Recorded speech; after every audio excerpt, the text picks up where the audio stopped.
안녕하세요. 늘 재밌게 보고 있는 60대 구독자입니다. 주방에 있거나 차 마시면서 쉴 때마다 습관처럼 틀어놓고 듣는 채널에 제가 직접 사연을 보내게 될 줄은 꿈에서도 생각하지 못했어요. 옛말에 남편 복이 없으면 자식 복도 없다고들 하잖아요. 저는 반대로 남편 복이 있어서 자식 복도 있었어요.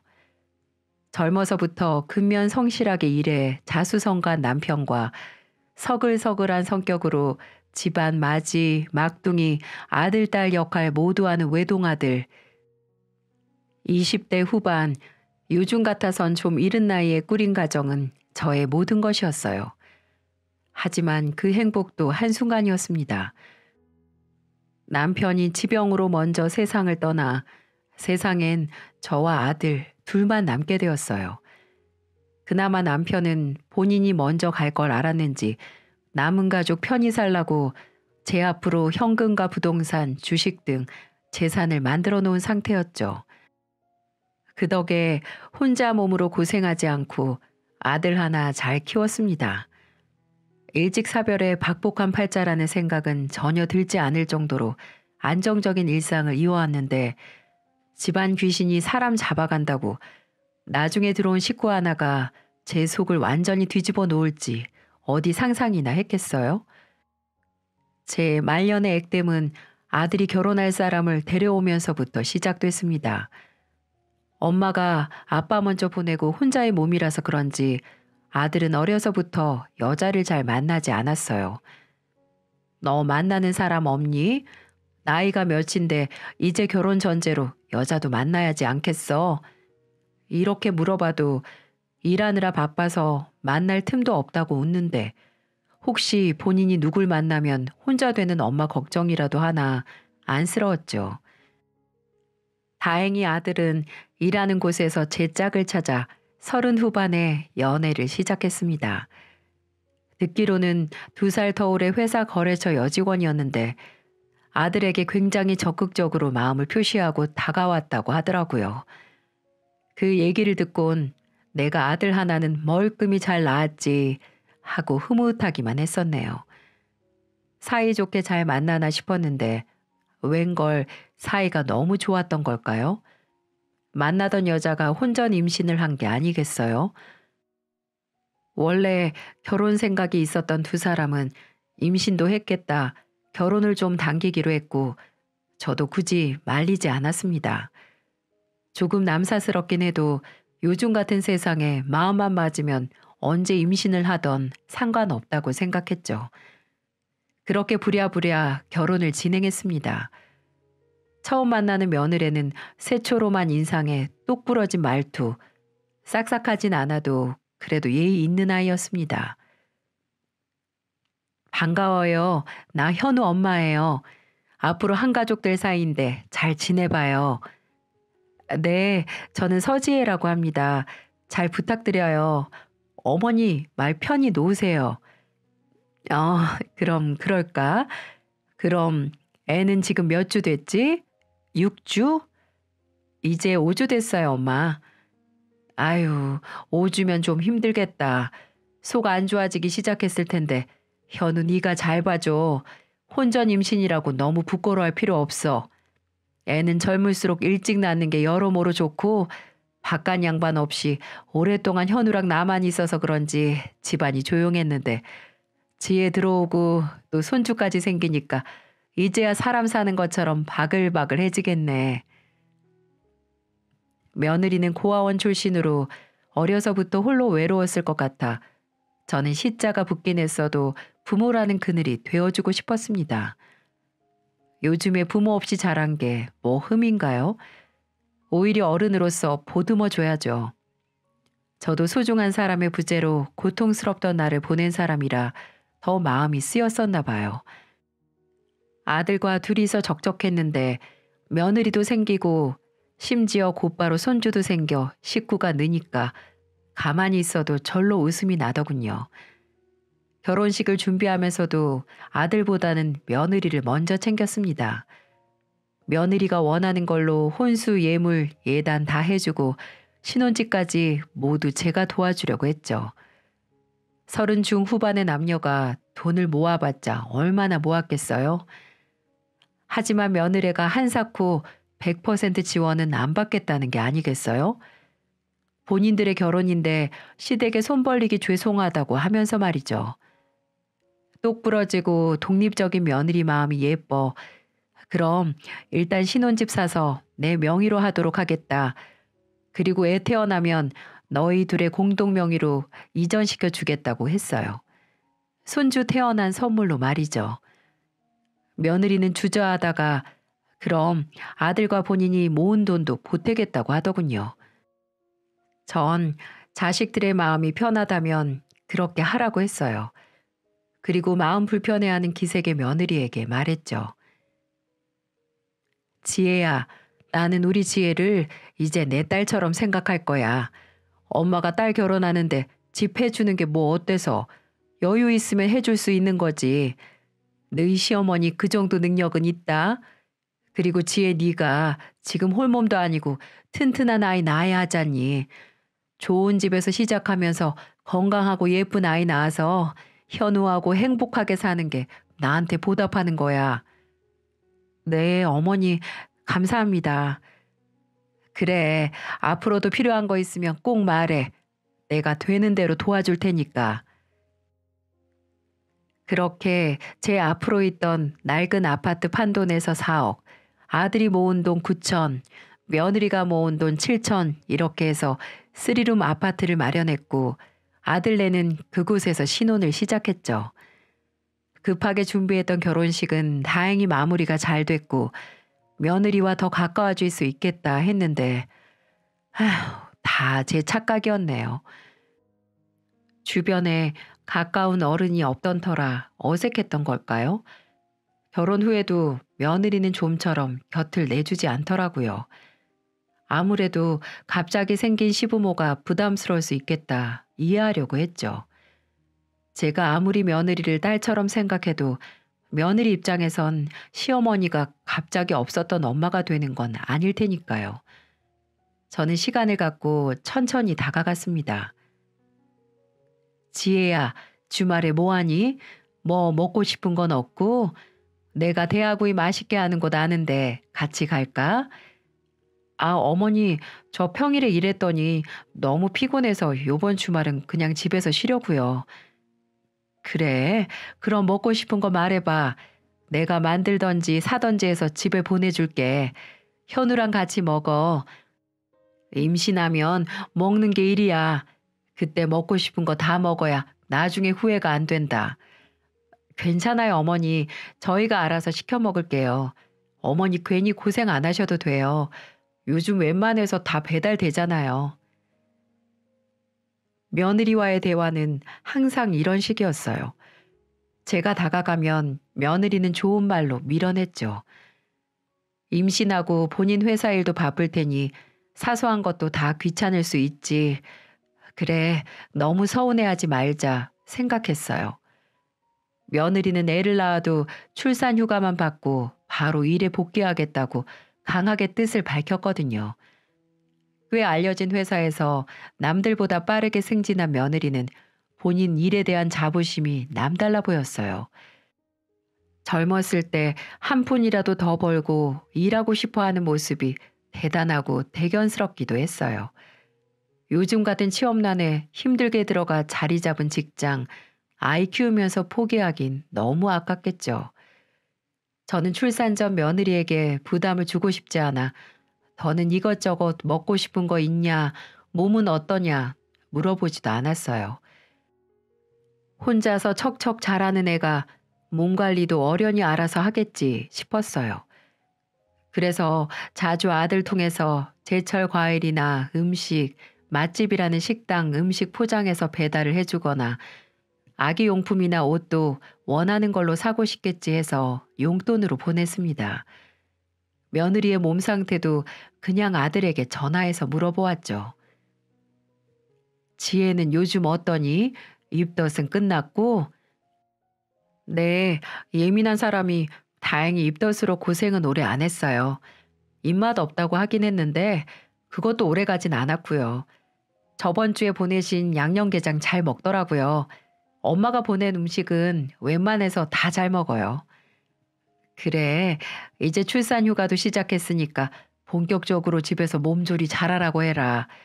너도 일 다닌다고 집안일 손 놓지 말고 웬만하면 네가 다 알아서 하고. 아유, 엄마 걱정 마세요.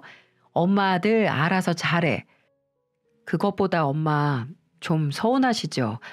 며느리 보면 좀 살가운 딸 생길 것 같았는데 이 사람이 이렇게 낯을 가리리라곤 저도 생각도 못했어요. 아유, 서운은 무슨. 내가 서운할 게 뭐 있어.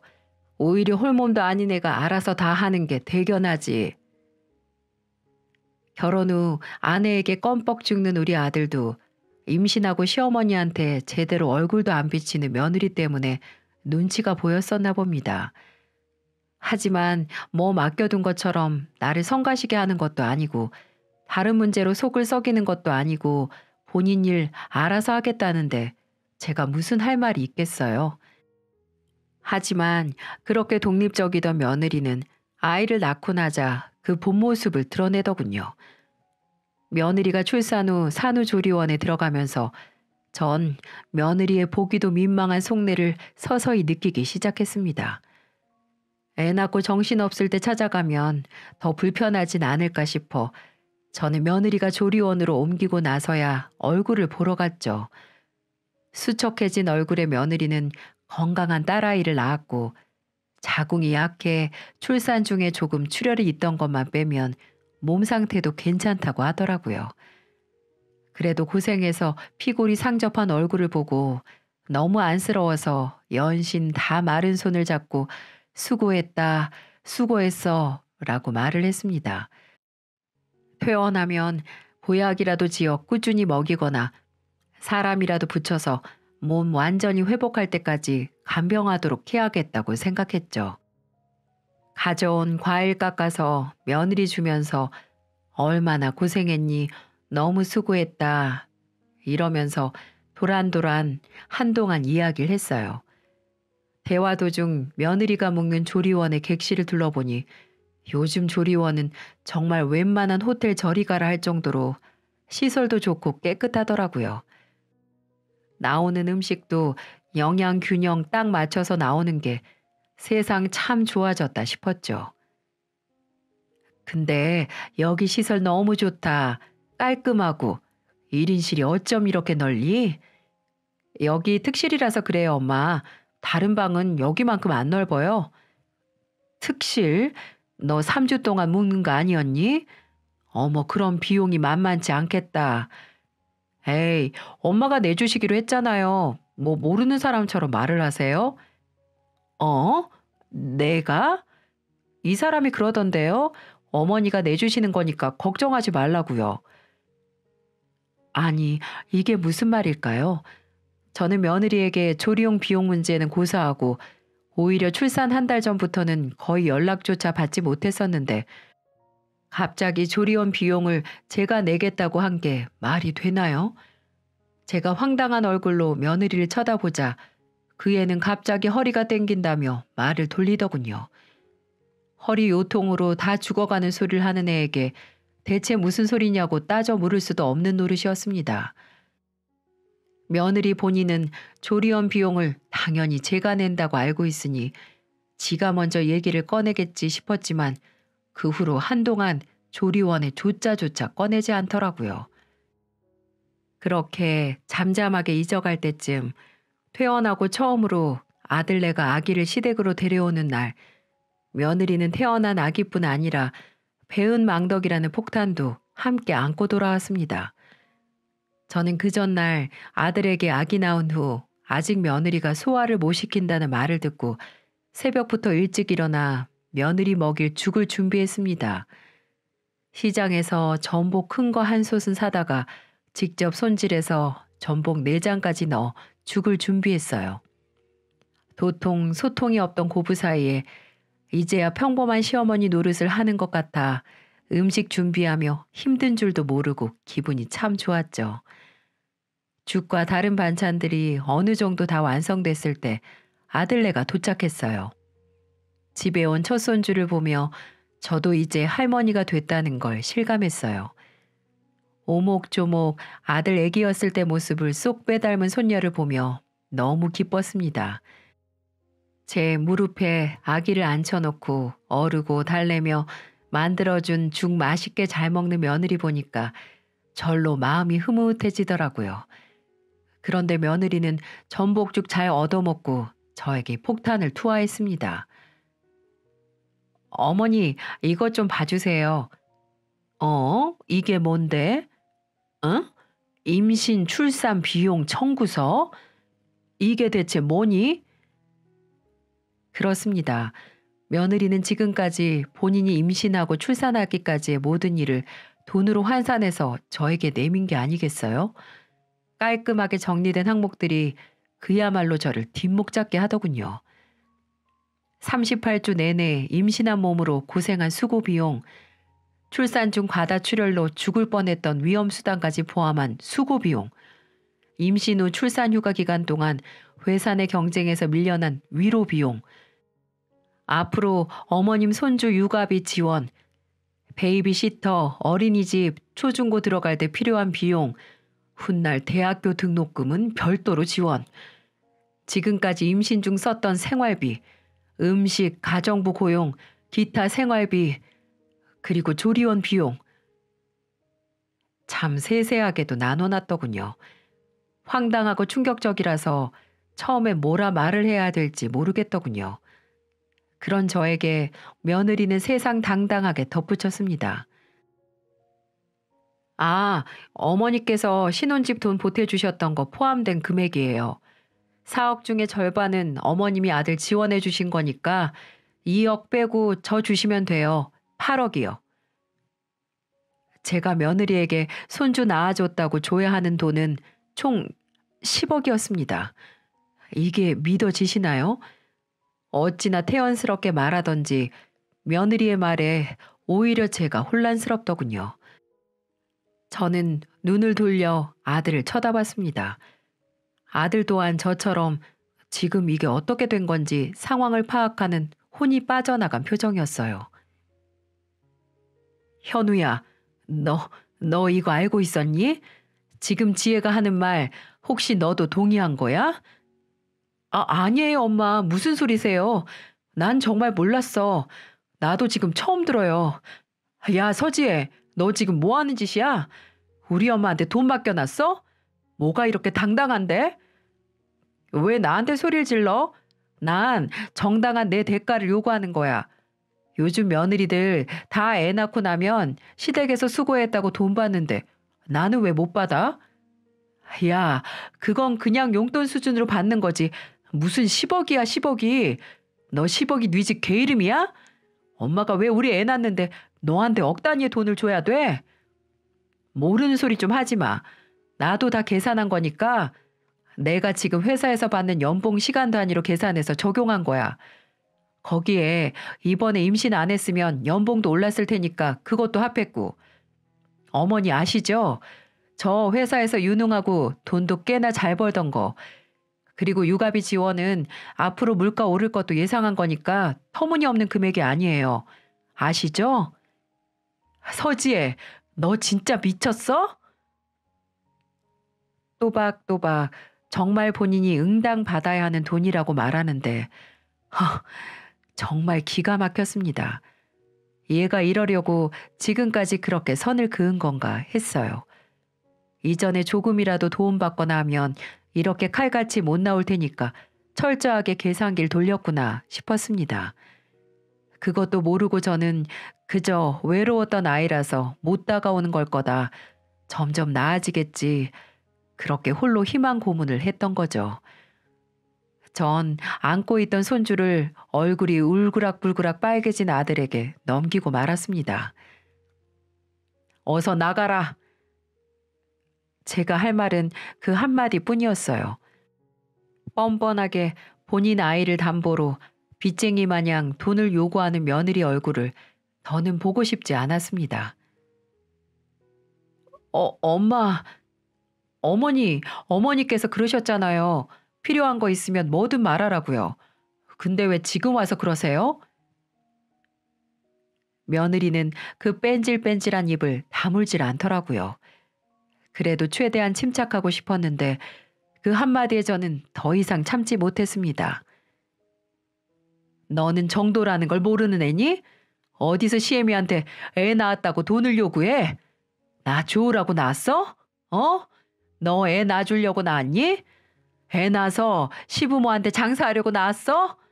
그런 거야?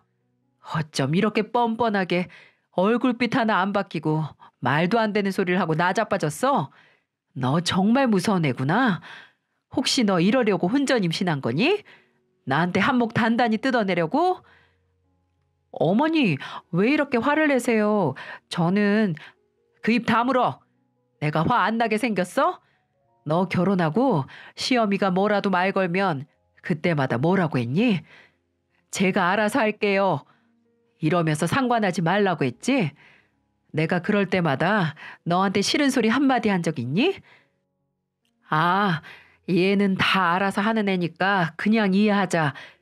이러고 다 넘어갔는데 넌 그냥 시부모 관심이나 참견은 성가시고 돈만 챙기겠다.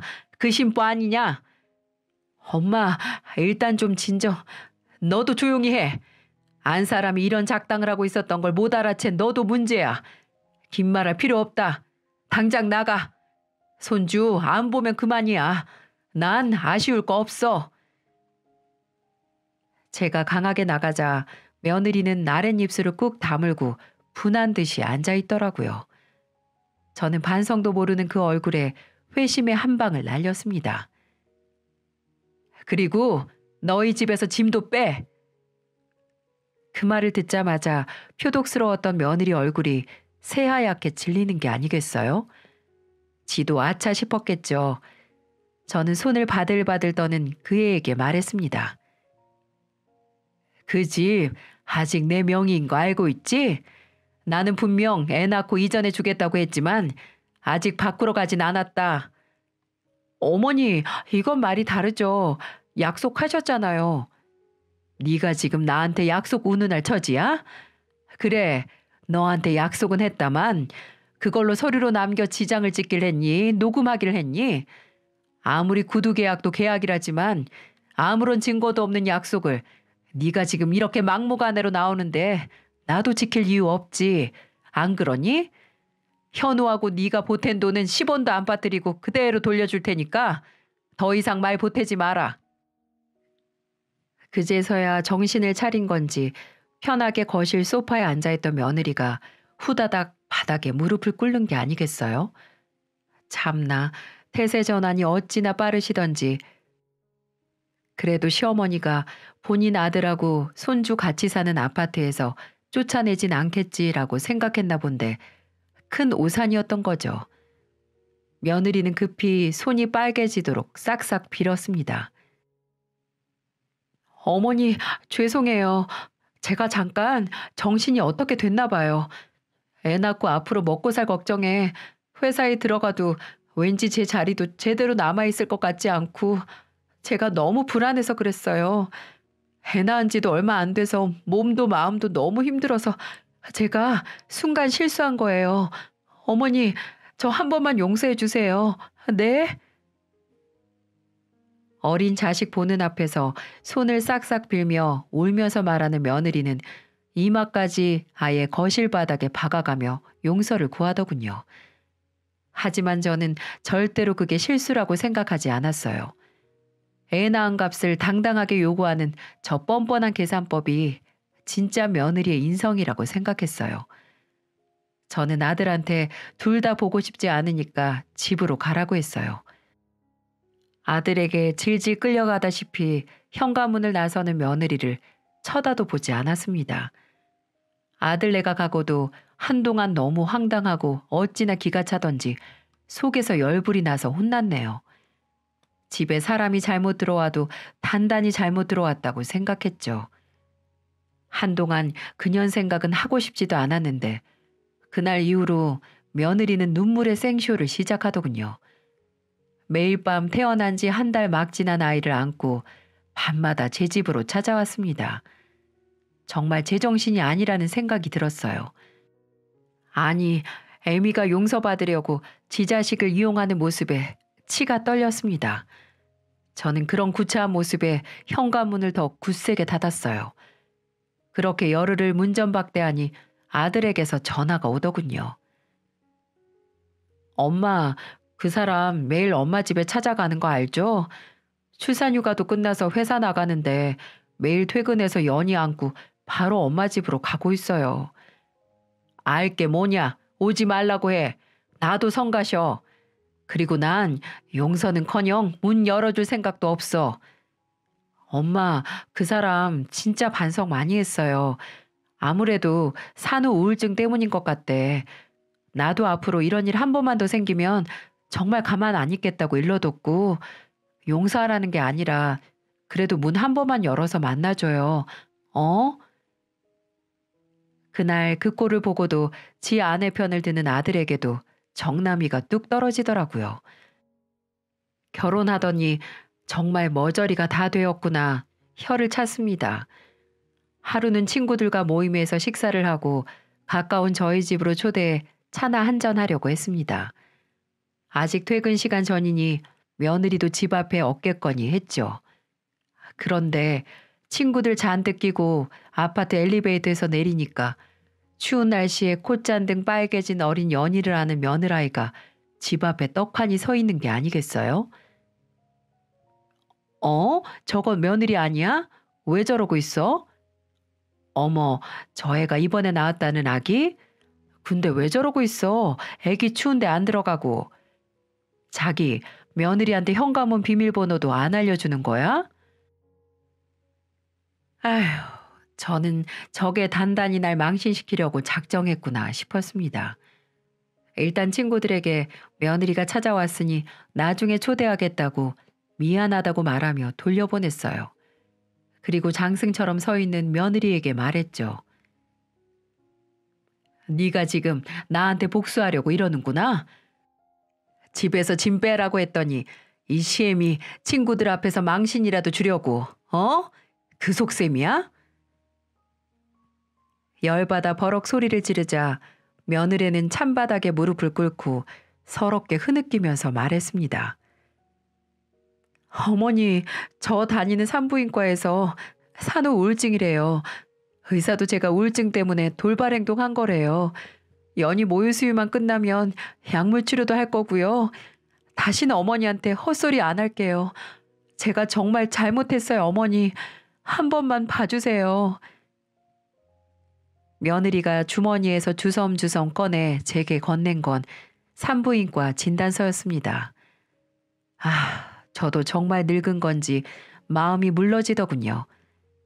병 이기는 장사 없다고 정말 병 때문이고 본인이 치료한다면 한 번의 기회는 더 줄 수 있는 거 아닌가 하는 생각이 마음을 흔들었습니다. 며느리 품에 꼭 안겨있는 손주를 가만히 보다가 끝내 말했어요. 일단 들어와라. 애 감기 들겠어. 넌 정신이 있는 거냐 없는 거냐? 애 엄마라는 애가 네 몸만 고생하면 됐지. 지 자식을 이 추운 날 고생을 시켜? 저는 그날 며느리를 집안에 들이고 약속을 하나 받아냈습니다. 물론 이번엔 종이에 글을 써서 지장까지 받았죠. 나 아직 너희 신혼집 명의 돌려줄 생각 없어. 아직 나는 너란 애를 완전히 못 믿겠고 만약에 애라 모르겠다 하고 믿다가 다시 네가 뒤통수 치면 어떡하니? 저 이제 안 그래요, 어머니. 그래, 그러니까 너한테 기회를 딱 한 번 더 줄 거야. 하지만 나도 뭐라도 너한테 담보를 받아놔야지 마음이 편할 것 같아서 그런다. 어쨌든 내 아들도 지금 너랑 갈라설 생각이 없어 보이고 이렇게 애도 낳아줬으니 미우나 고우나 한 식구로 얼굴 보면서 살아야지 않겠니? 그러니까 받아 적고 지장 찍어. 정 네가 동의하지 못하겠거든 내가 얻어준 집 빼고 보탠 돈 돌려줄 테니까 남처럼 지내던가. 저는 며느리에게 아파트 명의 이전은 제가 며느리를 다시 믿을 수 있을 때 다시 결정하기로 하고 며느리도 앞으로 다시 돈 문제로 소란을 일으키거나 이에 관련해서 거짓말을 했을 경우 신혼집 마련했을 때 보탠 돈 7천만 원은 그동안 신혼집에서 거주한 비용으로 치고 포기하며 집은 시모의 뜻대로 처분한다는 내용의 각서를 쓰게 하고 지장도 받아두었습니다. 사문서이긴 했어도 그래도 지장이 있으니 한결 마음이 놓였고 저는 그걸 믿고 며느리에게 기회를 한 번 주기로 했죠. 그리고 손주 육아 비용이나 생활비는 일절 지원하지 않겠다고 못을 박았어요. 젊은 애들 2명이 돈 벌고 있는데 왜 저까지 줘야 하나요? 나중에 제 마음이 풀리면 대학교 등록금까지는 생각해 보겠다고 말했고 며느리도 받아들였죠. 이후 며느리는 예전에 새침하고 낯가리던 모습은 버리고 잘못을 뉘우치고 제게 보상하려는 것처럼 행동하더군요. 언제나 먼저 연락을 해서 안부를 묻고 먼저 식사에 초대하거나 선물을 보낸다든지 솔직히 눈에 뻔히 보이는 수작이었지만 그래도 노력은 한다는 생각을 했습니다. 본인도 잘못을 아니까 앞으로 천천히 달라지겠지 좋게 좋게 생각했죠. 저는 이전만큼 며느리한테 따뜻하게 대하진 않았지만 며느리는 언제 그랬냐는 듯 살갑게 다가왔고 불행인지 다행인지 겉으로만 봐선 저희 고부 사이는 예전보다 가까워진 것처럼 보였어요. 얘가 지금까지 못한 게 아니고 안 했던 거였구나. 이런 생각이 드니까 좀 허탈해지긴 했습니다. 그래도 미워할 마음만 먹으면 밑도 끝도 없이 미워지는 게 사람 마음 아니겠어요? 일단 믿어보자 결정한 거 너무 꼬아보지 말자고 다짐했죠. 아들 내외와의 교류가 잦아지니까 자연히 손주도 제가 봐주는 날이 늘었습니다. 매일 쑥쑥 자라는 손주를 보는 게 큰 즐거움이었죠. 그렇게 시간이 지나고 계절이 따뜻해지는 만큼 저희 집에도 순탄한 봄바람이 부나 싶었습니다. 문제의 그날 며느리가 회사 쉬는 날 우울증 약을 타러 병원에 간다며 연희를 저에게 맡겼죠. 그런데 한동안 얌전히 있던 연희가 집안이 답답한지 칭얼거리지 않겠어요? 햇빛도 좋겠다 유모차에 태워 산책을 나갔죠. 연희에게 꽃도 보여주고 하늘도 보여주고 도로를 꽉 채우는 자동차도 구경시켜주면서 시간 모르고 걸었더니 어느새 며느리가 다니는 산부인과가 보이더라고요. 아무래도 집에서 가까운 곳 병원에 다녀야 편할 거라고 걸어서 15분 정도 거리의 병원을 골랐던 게 기억이 났습니다.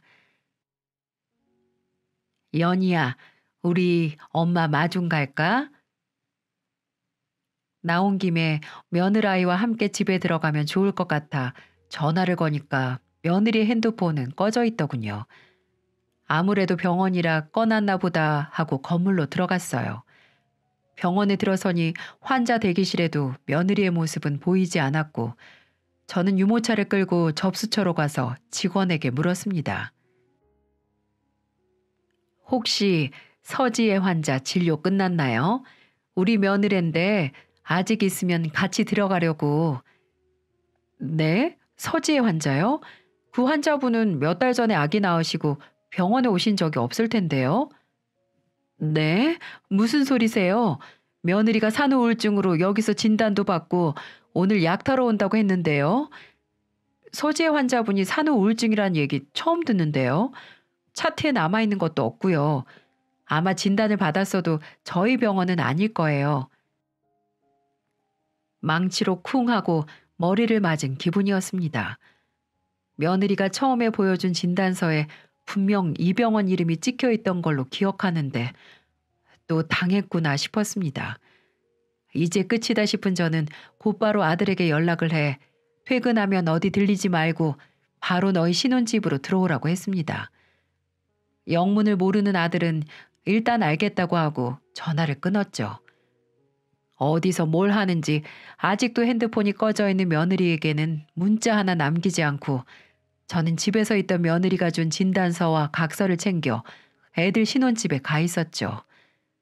저녁 때가 되었고 퇴근한 아들은 허겁지겁 현관으로 들어오더군요. 대체 무슨 일이냐고 애엄마는 어디 갔냐고 묻는 아들에게 저는 진단서를 건네며 물었습니다. 너 연희 애미가 산후우울증이라는 거 거짓말인 거 알고 있었니? 네?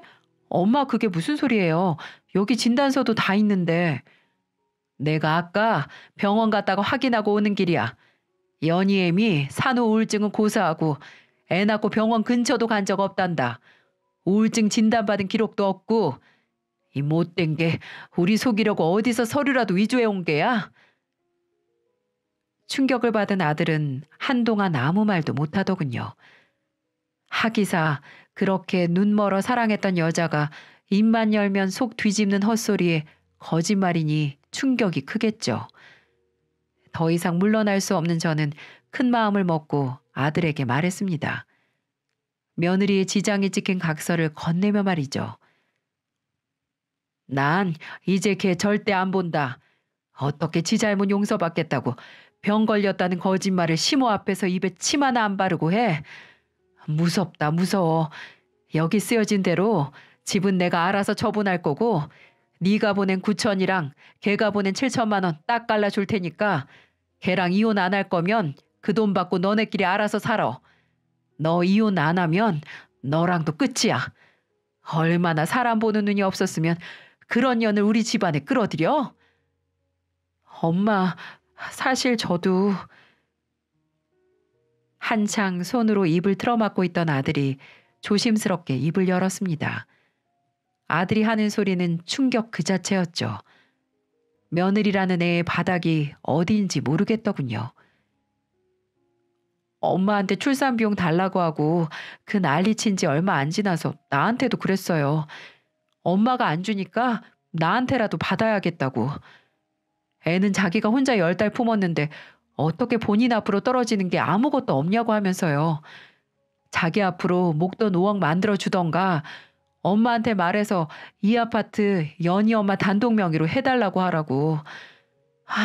나도 그때 정말 질릴 대로 질렸는데 일단 연희도 태어나서 좋게 좋게 넘어가려고 했어요.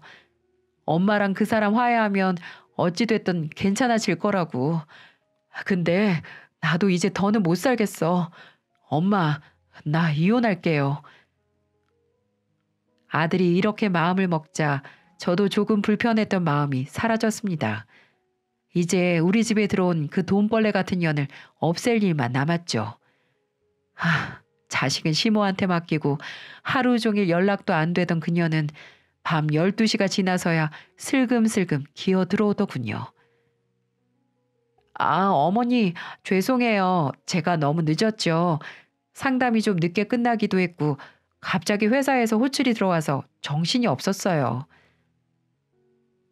조용한 집안 분위기에 뭔가 이상한 걸 알았는지 목소리가 점점 작아지더라고요. 무슨 일 있어요? 어머님도 이 사람 왔으면 집에 가시지. 눈치 보는 그녀에게 들고 있던 진단서를 내던졌어요. 그리고 발치에 떨어진 종이를 보며 마른 침을 삼키는 그녀에게 말했습니다. 너 이거 설명해봐. 내가 오늘 정말 재밌는 얘기 들었다. 너 애 낳고 산부인과 간 적도 없다던데 이건 어디서 얻은 진단서니? 어머니. 어머니라고 부르지도 마. 너 이제 내 며느리 아니야. 현우도 너랑 갈라선다고 하니까 잔말 말고 이 집에서 나가. 네? 여보, 이게 무슨 소리야? 머리를 숙이고 있던 아들은 고개를 들어 며느리에게 말했습니다. 나 이제 당신이랑 못 살아. 입만 열면 거짓말에 돈에 눈 뒤집히는 당신 같은 여자랑은 이제 끝났어. 진짜 가지가지로 사람 질리게 한다. 여보, 내가 하고 싶어서 거짓말한 게 아니잖아. 어머니가 약속도 어기고 당장 이 집 팔아버린다고 나오는데 그럼 어떻게 해? 그래서 지금 네가 잘했다고 하는 거야, 너? 제정신이야 지금? 두 사람 사이의 대화가 점점 격해져 제가 중간에 끼어들었습니다. 됐어. 이제 그만해라. 이렇게 소리 지를 일도 아니야. 넌 현우랑 이혼하고 그냥 짐 싸서 나가면 되는 거야. 입 아프게 싸울 필요도 없어. 어머니, 어쩜 이렇게 매몰차실 수 있어요? 저는 뭐 좋아서 이랬겠어요? 애초에 집 명의 돌려준다는 약속 안 지킨 건 어머니시잖아요. 뭐? 끝까지 지 잘못도 모르고 어디서 언성을 높여? 그래도 내 손주 어미라서 사정을 봐주려고 해도 넌 정말 반성이라는 걸 모르는 애구나. 뻔뻔한 그년 얼굴에 본인 지장이 찍힌 각서를 내밀었습니다. 뭔지 한 번에 알아채고 입 꾹 다무는데 참 웃음만 나더라고요. 입 다무는 거 보니까 여기 써진 내용은 기억하는 것 같구나. 여기 돈 문제로 거짓말하면 이 집 살 때 보탠 7천만 원도 포기하고 나간다고 한 거 기억 못하진 않겠지? 내가 7천만 원 중 일부라도 주고 내보내려고 했는데 너 하는 걸 보니까 도저히 안 되겠다. 어머니, 그거 제 전 재산이에요. 제가 연이 낳고 일 시작한 지 얼마나 됐다고 돈이 있겠어요. 그것도 없으면 저 정말 길거리에 나앉아요, 어머니. 그걸 아는 애가 그렇게 큰 소리를 쳤니? 현우야, 당장 들어가서 얘 짐이나 싸라. 아들은 제 말을 듣고 안방으로 들어가 며느리의 짐을 여행 가방에 싸기 시작했어요. 그녀는 입에 거품 물고 발악하며 말리려고 했죠. 하지만 끝까지 정 떨어지는 짓만 하는 애한테 아들은 더욱 단호해졌습니다. 그럼 연희는 누가 키워? 당신은 정말 당신 딸 이혼 가정에서 키우고 싶어? 당신같이 인성 망가진 애미 아래서 자라느니 차라리 이혼 가정이 나아. 그리고 돈 한 푼도 못 쥐고 쫓겨나는 여자가 애는 어떻게 본다는 거야? 이혼 소송 시작하면 한동안 연희는 나랑 우리 엄마가 키울 테니까 돈 모으면 양육비 지급이나 시작해. 아, 양육비 내고 나한테 위자료까지 내면 당신 진짜 돈 열심히 벌어야겠어. 어디 아둥바둥 모아봐. 내가 악착같이 다 받아낼 테니까. 아들의 말에 바닥에 널브러져 숨이 넘어가라 우는데 정말 가관이었습니다. 안 나가겠다고 울고불고 사정하는데 끝내 짐가방 3개와 함께 아들에게 집 밖으로 떠밀려 나갔죠. 아들은 다음 날부터 바로 이혼 소송을 시작했습니다. 과거 제게 내밀었던 출산 청구서 이력과 지장 찍힌 각서, 위조한 진단서와 병원 관계자 증언이 소장에 더해지자 변호사는 아들이 그년에게 줘야 하는 위자료는 0원에 가깝다고 했어요. 양육권 소송도 승소 가능성이 다분하다고 하더군요. 근데 이혼 소송이 시작되고 초반에 그녀는 아직도 포기를 못했는지 계속해서 이혼을 거부하다가 나중에 변호사를 통해 맞소송으로 아파트에 대한 재산 분할을 주장하더군요. 참나, 끈질긴 거 하나는 인정해 줘야 되겠더라고요. 하지만 그 객기가 오래가지 않아 집으로 전화를 몇 번씩이나 해왔습니다. 처음에는 모르는 번호로 떠서 누군지 모르고 받았다가 목소리만 듣고 끊고 처음 보는 번호 모두 차단했더니 나중엔 발신번호 표시 제한으로 죽어라 전화를 하더군요. 이것도 일종의 괴롭힘 아니겠습니까? 저는 나중엔 전화를 받아 말을 했습니다. 너 계속 연락하면 정말 회사에까지 찾아가서 네가 어떤 년인지 고발할 거야. 어머니, 제발 끊지 마세요. 일단 제 말 좀 들어주세요. 저 다름이 아니라 어머니한테 부탁드릴 게 있어서 연락드렸어요. 뭐? 내가 잘못 들었니? 부탁? 네가 지금 나한테 부탁할 처지야? 어머니, 저 맞소송 안 할게요. 잘못했어요. 돈 한 푼 없는 게 너무 힘들어서 그랬어요. 저 집 나와서 회사 숙직실에서 지내다가 이제 고시원에서 살고 있어요, 어머니. 저 너무 힘들어요. 양육권도 그냥 포기하고 하라는 대로 할 테니까 제발 제가 보탠 돈 돌려주세요. 네? 이미 얘기 끝난 거 아니니? 기세 좋게 맞소송 하더니 왜 이제 와서 우는 소리 하는지 모르겠구나. 저 이혼 변호사 비용도 다 빚내서 내고 있어요. 어머니, 저 너무 힘들어요. 평생 어머니께 잘못한 거 사죄하는 마음으로 살 테니까 제발 한 번만 저 불쌍히 여겨주세요. 그럼 저 앞으로 어머니나 그 사람 연희 앞에 절대 나타나지 않을게요. 네? 어머니, 제발. 다 쉬어서 죽어가는 목소리로 싹싹 비는데 이번에 무시하면 정말 사람 하나 잡을 수 있겠다는 생각이 들더라고요. 그리고 떠올렸습니다. 용서는 남을 위해서가 아니라 자신을 위해 하는 거라는 말을 말이죠. 앞으로 얘가 진창을 구르면서 산다고 해도 그만큼 저나 제 아들이 행복해지는 건 아니고 오히려 저 애가 나쁜 마음이라도 먹으면 그 대가는 내 가족이 짊어질 수도 있는 게 한 치 앞도 모르는 인생사니까요. 어디 기댈 곳 하나 없는 애가 지 욕심에 남편도 자식도 한순간 다 잃은 것만으로 큰 대가라고 생각했습니다.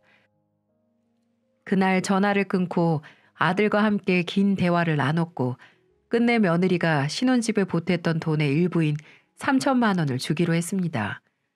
며느리는 넙죽 엎드려 그 제안을 받아들였고 그 대가로 아들은 손주의 단독 양육권을 가져왔어요. 물론 며느리는 매달 아들에게 양육비를 내기로 했습니다. 한 번이라도 밀리면 바로 그년이 일하는 회사로 지급 명령 신청서를 보내기로 했어요. 이게 제가 아들과 상의한 최선의 배려였습니다. 정말 말년의 대단한 액땜 아닌가요? 사람 하나 잘못 받았다가 세상 별꼴을 다 보고만 만 거죠. 종종 만약에 제가 돈 없고 힘없는 시모였으면 그 돈벌레가 날 사람 취급도 안 했겠다 싶더라고요. 먼저 간 남편이 남겨준 재산이 저를 돈귀신에게서 지켜줬다는 생각이 드네요. 저는 사주에도 없는 황혼 육아를 시작했습니다. 어미도 없는 손주 다른 사람 손에 맡기기 싫어서 아들에게 너 일하는 동안은 내가 보겠다고 선언했어요. 요즘 매일매일 자라는 손주 재롱 보는 낙으로 산답니다. 글쎄 이제 막 돌이 지난 손주가 처음 한 말이 바로 한미 이 말입니다.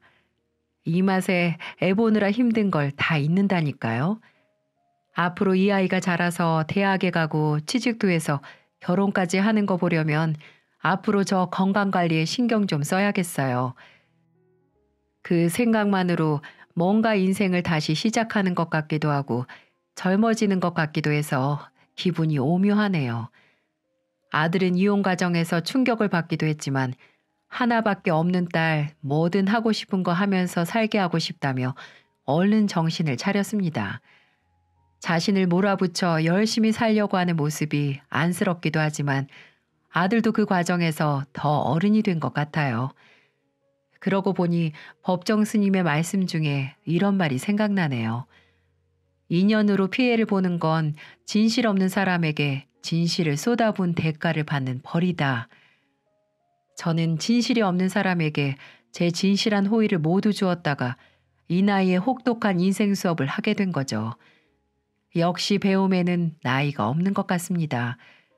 조금 있으면 이른을 바라보는 할머니도 며느리 한 번 잘못 만났다가 커다란 깨달음을 얻었으니까 말입니다.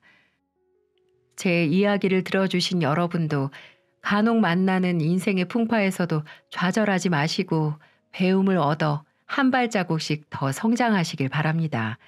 함께 해주셔서 감사합니다.